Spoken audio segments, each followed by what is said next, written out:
All right, so we're diving deep into Wizkid and Davido, huh? Everyone's been requesting this one. And getting into it, I gotta say, it's way more than just like your typical celeb feud. Yeah, it's definitely gotten big, hasn't It's it? huge. I mean, globally, these guys are massive in the Afrobeat world, right? But it's like, what is it about these two? What makes their rivalry so legendary? Well, I think you hit it on the head when you said it goes beyond just a music biz competition. Yeah.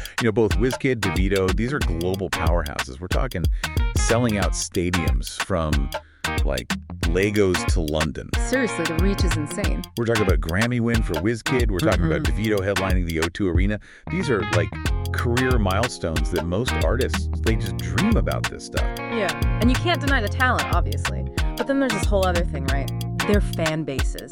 Wizkid FC, 30BG, it's intense. Oh, tell me about it. It's like every single move, everything they post, every song, Yeah. it's analyzed, it's debated. It's like these little universes are colliding constantly. Yeah, and it's the kind of dedication you don't see very often, from any fan base. It's almost like a cult following, you know what I mean?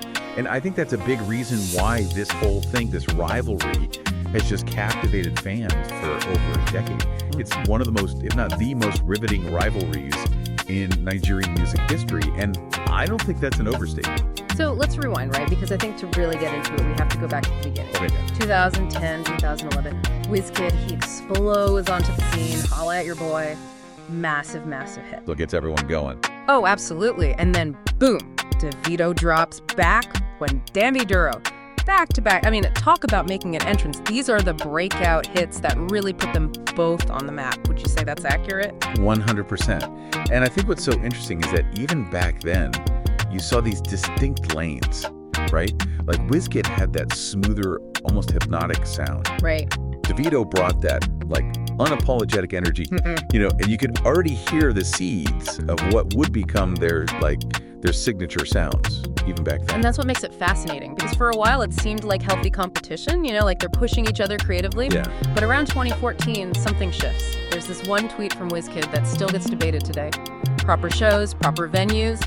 Seems vague on the surface, but man, online, it was like lighting a match next to a powder keg. Yeah. Everyone was trying to decipher it, and from then on, that's when the rivalry really ignites. I think that's when it became, like, the rivalry itself became the story. It was like this Rorschach test. Yeah. Right? People projected their own interpretations onto it. Some people saw it as, like, a dig at how Davido's concerts were being produced. Others, they saw it as this commentary on their different approaches to the music itself. Right. Was it calculated? Was it just an off-the-cuff remark? We might never know. But I think either way, it solidified this narrative that they were at odds, and things definitely escalated from there. They really did. And not just online either, but we'll get to that in a sec. Yeah. It's crazy how quickly things escalated from a vague tweet to, like, real-world consequences. Right, like when their crews clashed at that one African music fest in Dubai. Oh, man, 2017. That was huge. Huge is an understatement. I mean, this wasn't just like a little backstage disagreement. This was a full-on altercation. Made international headlines. It really did. You'd think that would be the end of it. Like, how do you come back from something like that? You would think, right. But this is Wizkid and Davido we're talking about. They always keep things interesting. It's like, just when you think you've got them figured out, they flip the script. Remember those jabs they were throwing at each other around that time? Like, beyond just the physical altercation, there was other stuff going on. Yeah. Like Wizkid making that comment about a certain frog voice. Oh, come on. That was ice cold, even for them. Right. And it wasn't just a random insult either, It played into this whole narrative that some critics pushed about Davido's vocal style. Really?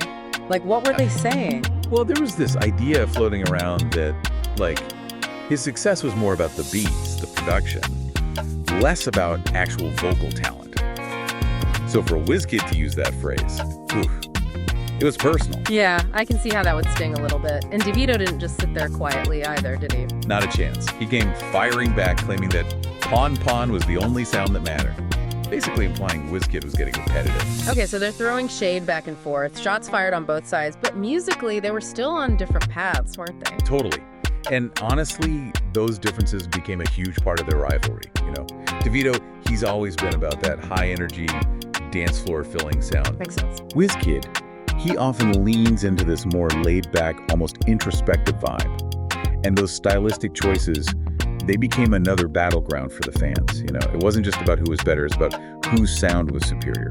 Like, are you team upbeat anthem or team smooth vibes? So their music fueled the rivalry, but the rivalry also shaped their music. It's like this weird feedback loop. Exactly. But here's where it gets really interesting. Amidst all this drama, all this back and forth, there were these moments, these glimmers of hope, times where you actually thought, wait, could this actually end? Could we get a Wizkid Davido collab for the ages? Wait, are you talking about those times they actually, like, shared a stage? Yeah. Like in 2015, out of nowhere, they're performing together at this club event. And it wasn't just a quick appearance, you know. They were vibing off each other, genuinely seemed happy to be there. The crowd went absolutely wild. I can only imagine. Did it feel real? Like, was it genuine or was it all for show? That's the million-dollar question, isn't it? Because part of you wants to believe it. Like, those moments gave fans hope. Right, for sure. But then, just as quickly as it appeared, that truce would fade and they'd be back to throwing shade. It felt almost, I don't know, performative, you know? Like part of the rivalry's storyline. So what was the truth? Like, were those moments of unity the real deal, or was it all just part of the game? It's hard to say for sure, but, you know, I do think that even if those moments on stage were strategic, there's no denying that when it comes down to it, there is a level of respect there. Yeah. Like, when Davido's son tragically passed, Wizkid offered his condolences publicly, very heartfelt. And when Wizkid's mother passed, Davido did the same. Oh, wow. These are real people with real emotions. It's easy to get caught up in the rivalry, but we have to remember the human side of things, you know? Yeah, it really puts things in perspective. It's like, as much as we talk about this rivalry in the music, real life always finds a way to cut through the noise. 100%. And speaking of noise, can we talk about 2024?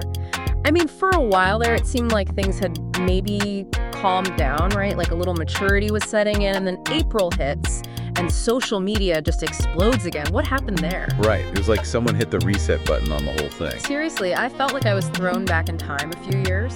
And the thing is, it felt different this time, didn't it? It did. It felt way more personal, wouldn't you say? 100%. Right. Like, Wizkid dropped that diss track, and it was brutal. No holds barred. And then Davido with those online rants. Right. The career comparisons, I swear even shoe size became a diss. At that point, I'm like, what are we even doing here? It was like they were back in high school or something. I know. After all this time.